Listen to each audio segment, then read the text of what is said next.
Welcome everyone to this week's presentation of Ascend TV Life on the Autism Spectrum. I'm Keith Halperin. And I'm Will Burnick. And today our guest is autism advocate, author, and speaker Ron Sandison. But before we get into our guest, Will, what's with your shirt? I'm glad you asked. This week's shirt is I'm wearing my Best Buddies shirt to promote the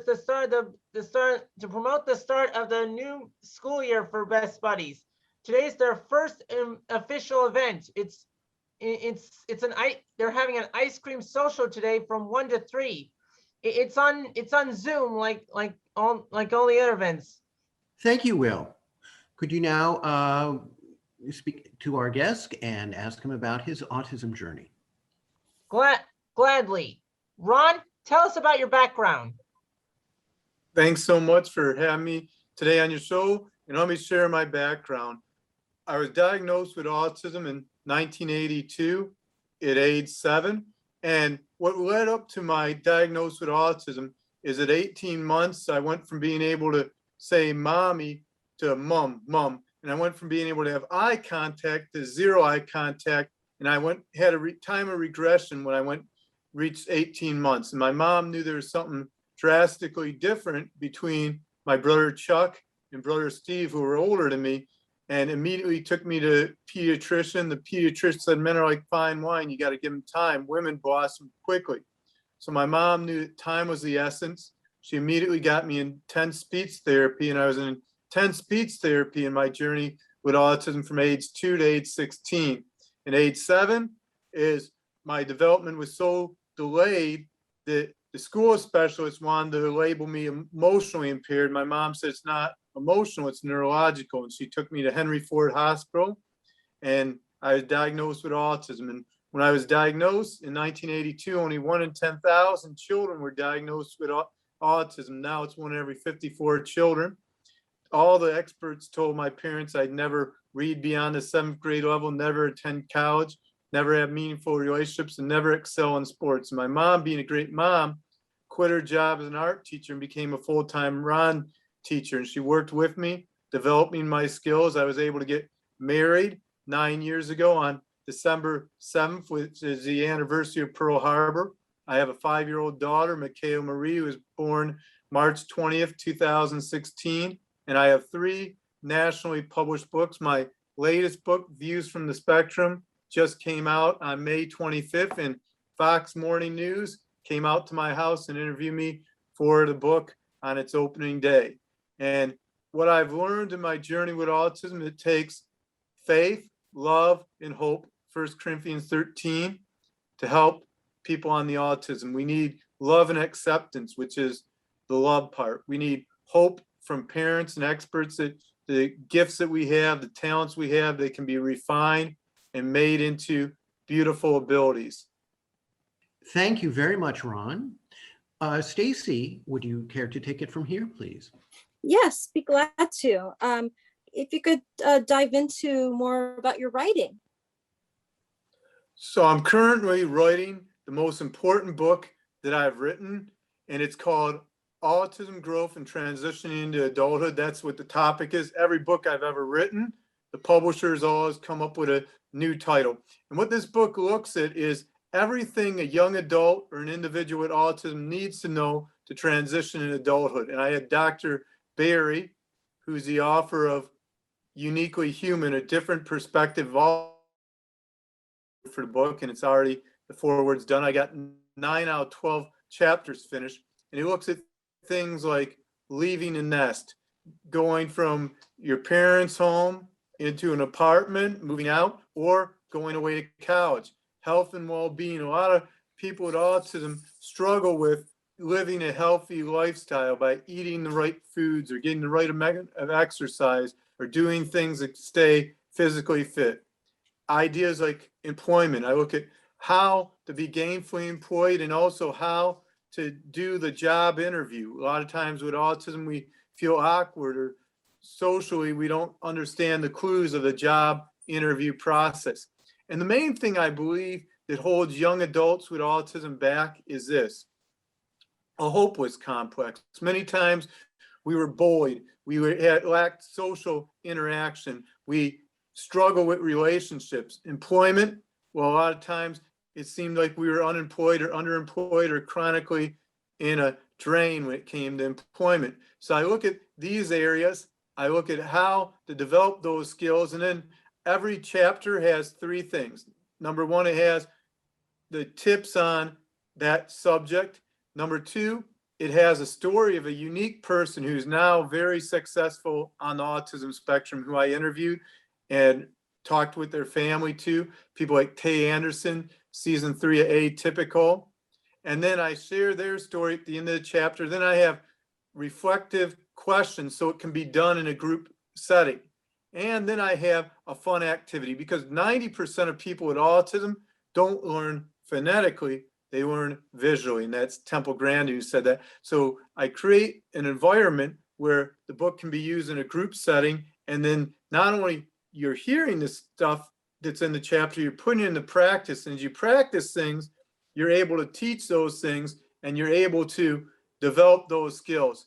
My mom, from a very young age, taught me autism refined, not cured. I can't cough on you and you get the autism flu. I could cough on you maybe because I didn't get the vaccination. You could get COVID someday. But autism can be refined. And I'd like to share real quick how autism unrefined looked for me. You're on the hot black pavement. You're walking along the ocean, or you're on your way to the ocean on the black pavement. All of a sudden you feel something sharp. You go down, you check your foot. It's a piece of glass you stepped on your way to the beach. That's how autism unrefined for me was. It was sharp, it was jagged. I had very little ability to filter what I'd say. What came into my mind, I'd spew it out. I had very little ability to regulate my emotions. My emotions went from 0 to 60 faster than a Corvette. Autism refined for me was ability to understand social etiquette at work. In 1996, I had my favorite autism unrefined in the workplace incident. I was working at a car wash. They announced on the radio that Wayne Fontes lost his job as the head coach of the Detroit Lions, even though he had the #1 offense.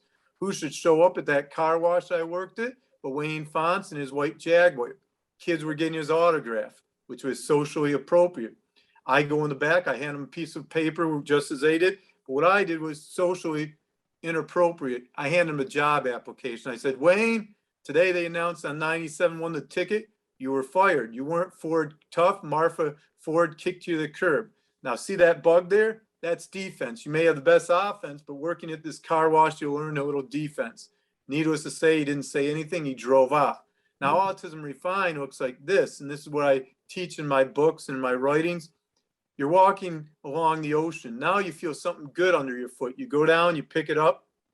It's a piece of glass. It was refined by something greater than itself. It was refined by love, acceptance, ABA therapy, speech therapy, occupational therapy, people working with you, people of faith, showing love and acceptance. Now that piece of glass, when you're refined, you don't throw it away. You put it on your neck, it's jewelry. You put it on a wall as art.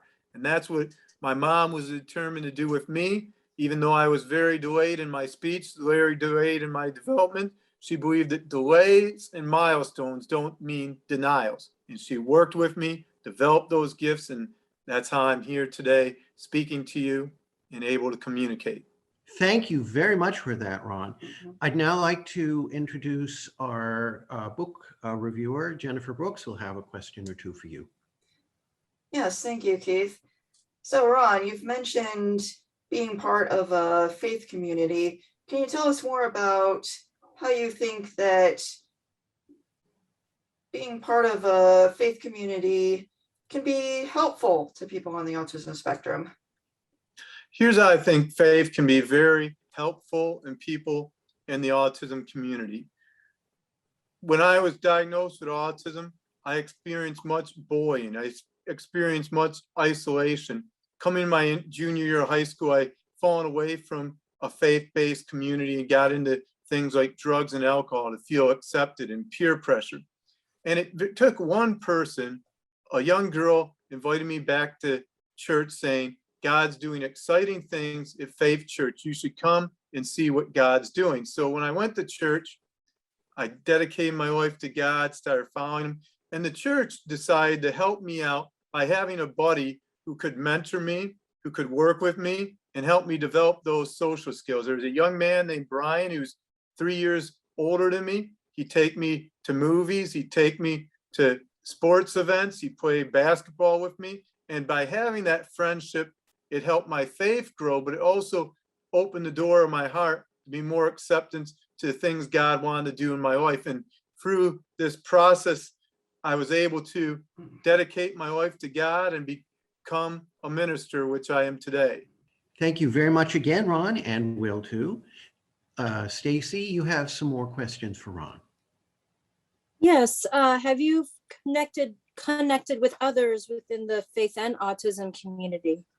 Yes, I've met many pastors and teachers who are on the autism spectrum. The main one that comes to my mind is Dr. Lamar Harwick, who's out of Georgia. He's a pastor with autism. Me and him have presented together at conferences. And also there's a priest, Matthew Snyder, and I just wrote an article after I interviewed him, and I share his story in my 4th book I'm writing, Autism Growth and Transitioning to Adulthood.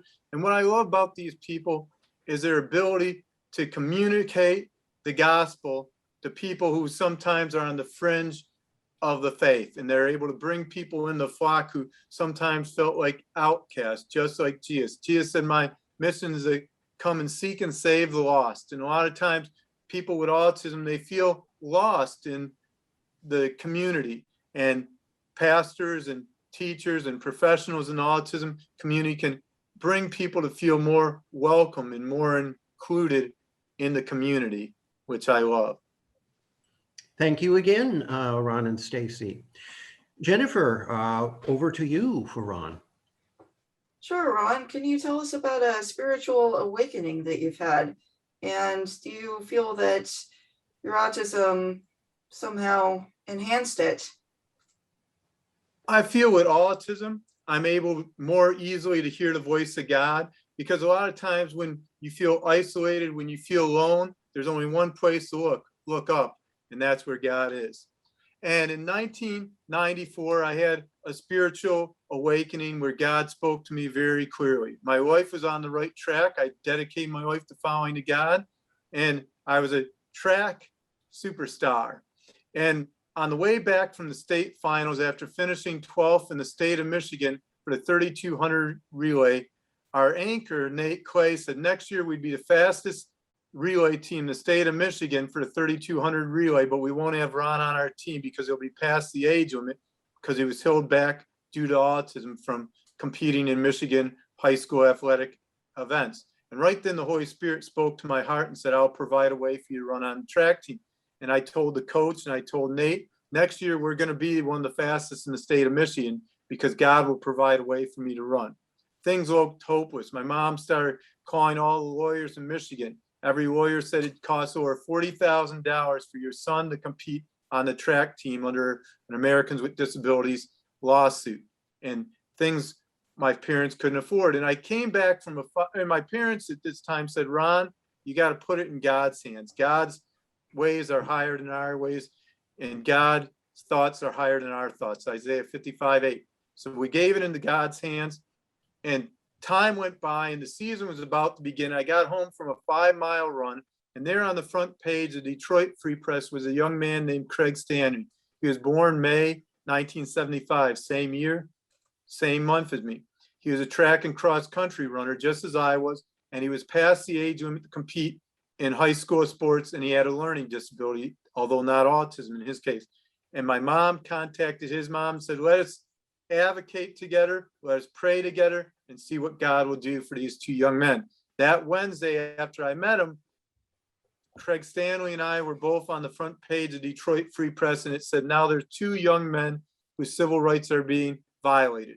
That Sunday I was getting water baptized, and when I came out of the water, the pastor looked at me and he said, I normally don't give someone a word from God, but I believe this is from God. I saw Joel 2:25, which says, I will repay the years that the locust have eaten. The great locust, the young locust, the other locust, the locust horn, my great army is sent among you. He said, right this minute, God's giving you a message, and God's doing something special in your life and opening a door to repay all the hardship you went through due to your disability.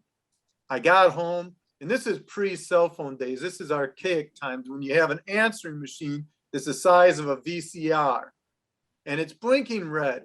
And I press the button on the answering machine, and up comes the time of the call. And it was exactly 9 a.m. on a Sunday. So most people aren't going to call you 9 a.m. on Sunday. And it was the exact time I came out of the water. It began this way. Hi, my name is Rick Landell. I'm a young attorney. I just finished law school. I have my PhD from Boston College. I have my law degree from the University of Michigan, and I want to take your case pro bono. All I need is your signature. I signed on. He took my case. We ended up running the second fastest time in the state of Michigan for the 3200 relay. I ended up being one of the fastest 800-meter runners, and I got full ride to college, to Rochester College, which then became Rochester University. And then I went from there to go on to Oral Roberts University, get my Master of Divinity, and finish up my schooling. This is very inspiring, Ron. I have a number of questions for you about your faith. First of all, how has your autism affected your faith? And the second part of that question is, how has faith affected your autism? That's a great question. So I'll take the first one. How has autism affected my faith? With autism, we suffer from a lot of anxiety, a lot of fear. 80% of people with autism suffer from severe anxiety and fear. And I find in the scriptures and the ancient writings of faith, comfort, especially the Psalms. Psalms 56:3 says, when I'm afraid, I trust in you.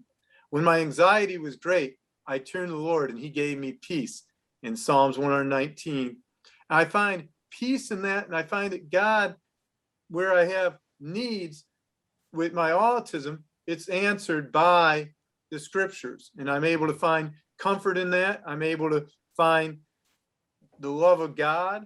There's a verse that says, when my foot was slipping, your grace, Lord, upheld me. And with autism, a lot of times I feel like I'm slipping, whether it's understanding social interaction, whether it's understanding being in the employment world, or whether someone's trying to trick me, or whether someone's a friend of mine. From an early age, I dealt with these issues and I found hope in the faith. And then how does faith help how does faith affect my autism?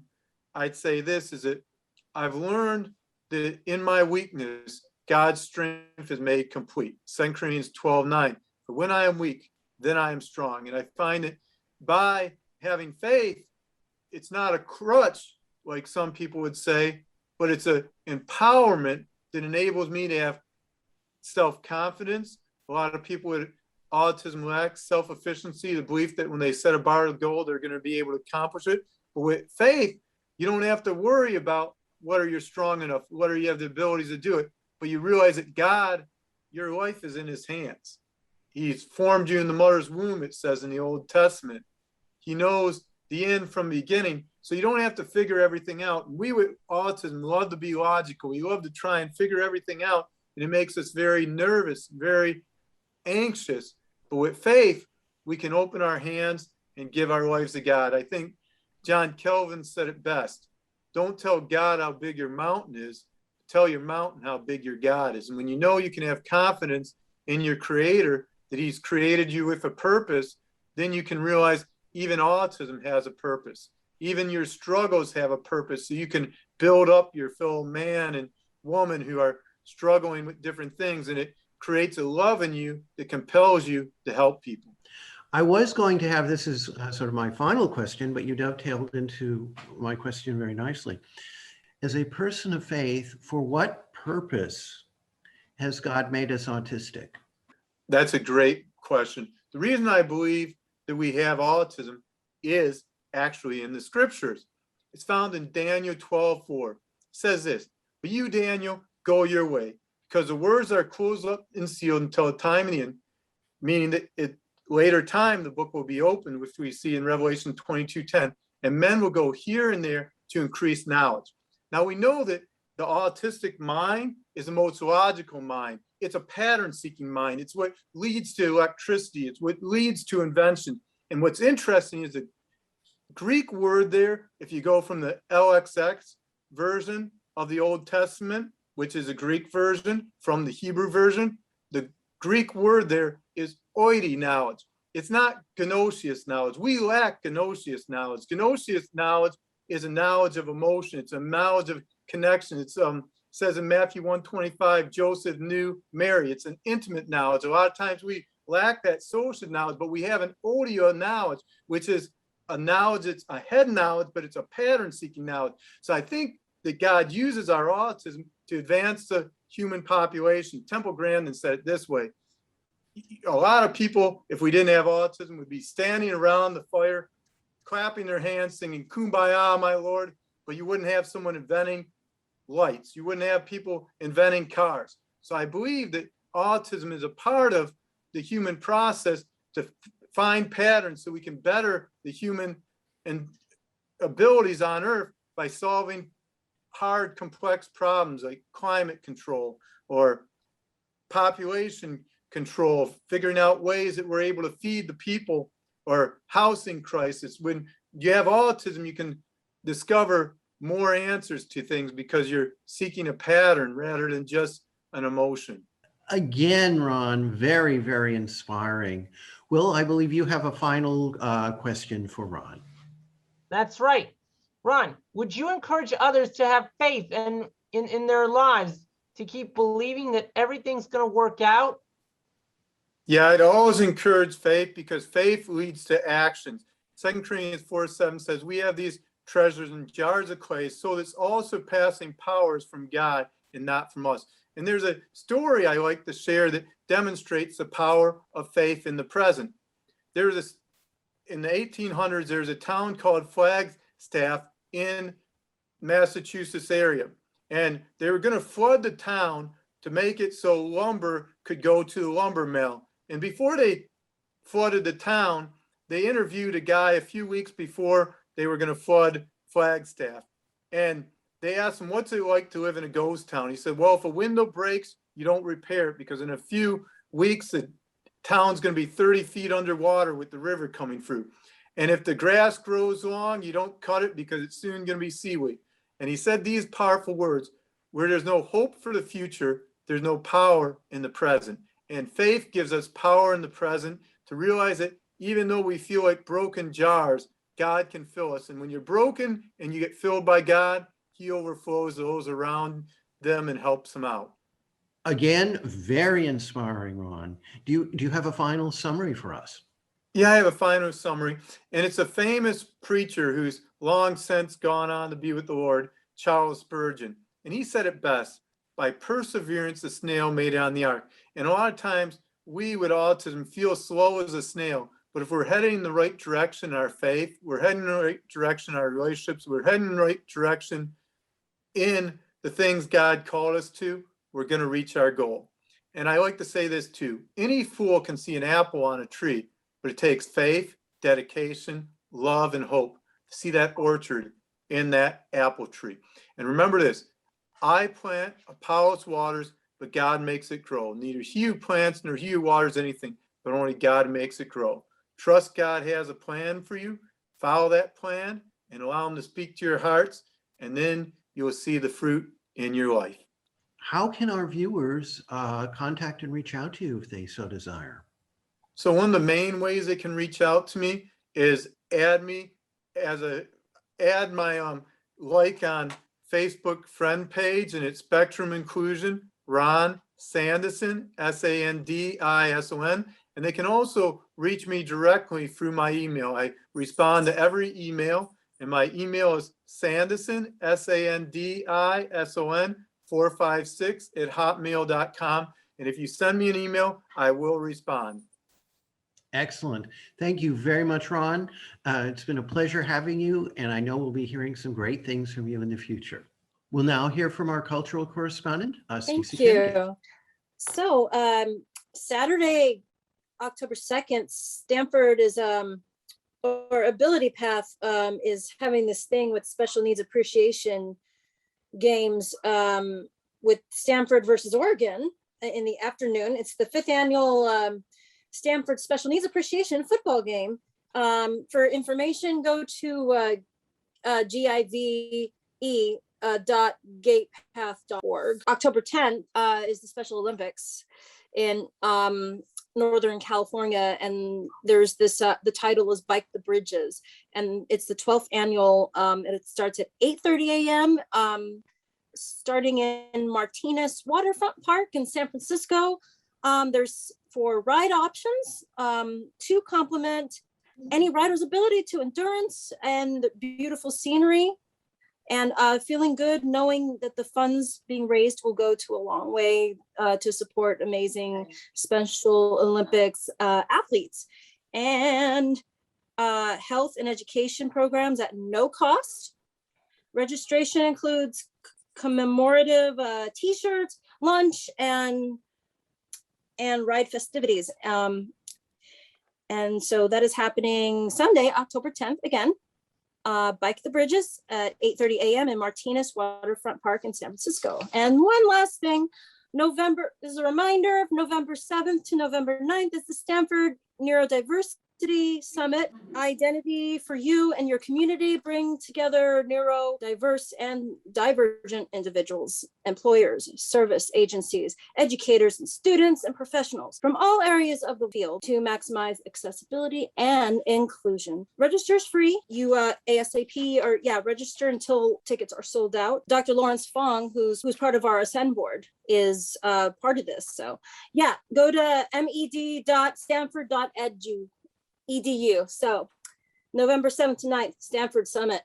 Today, I'm going to tell you about the book Rain, Rain by Anne M. Martin. Anne M. Martin is a children's book author, best known for writing the Babysitter's Club series of books, which I read obsessively in elementary school. And this is actually her 3rd attempt, at least, at writing a book about a child with autism. The first 2 were written in the 1980s, and unfortunately they're long out of print, which may or may not be a bad thing. Unfortunately for Anne M. Martin, the 3rd time was not the charm.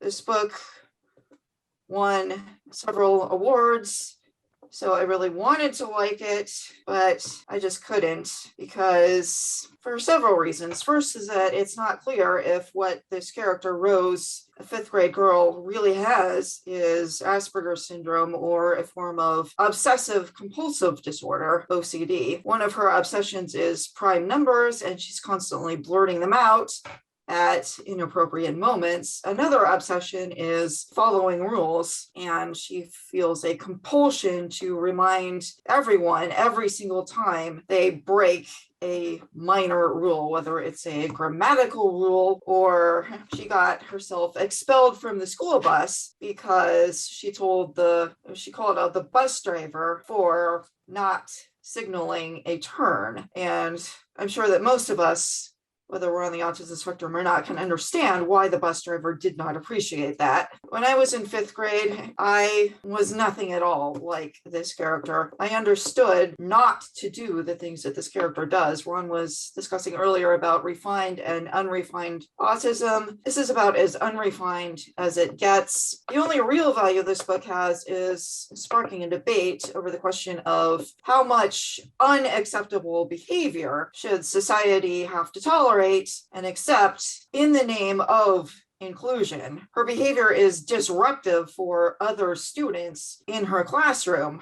Why should they have to put up with Rose's disruptive behavior? Any other child who behaved this way would be punished, but Rose, she just gets taken out into the hallway by her aide because she can't help it, she has autism. Well, folks, that is our program for this week. I once again want to thank our guest, Ron Sandison, for being here. Until next time, I'm your host, Keith Halperin. I'm Will Burnick. I'm Stacey Kennedy. I'm Jennifer Brooks. And I'm Ron Sandison. And we're Ascend Life on the Autism Spectrum. Until next time, stay well, stay safe.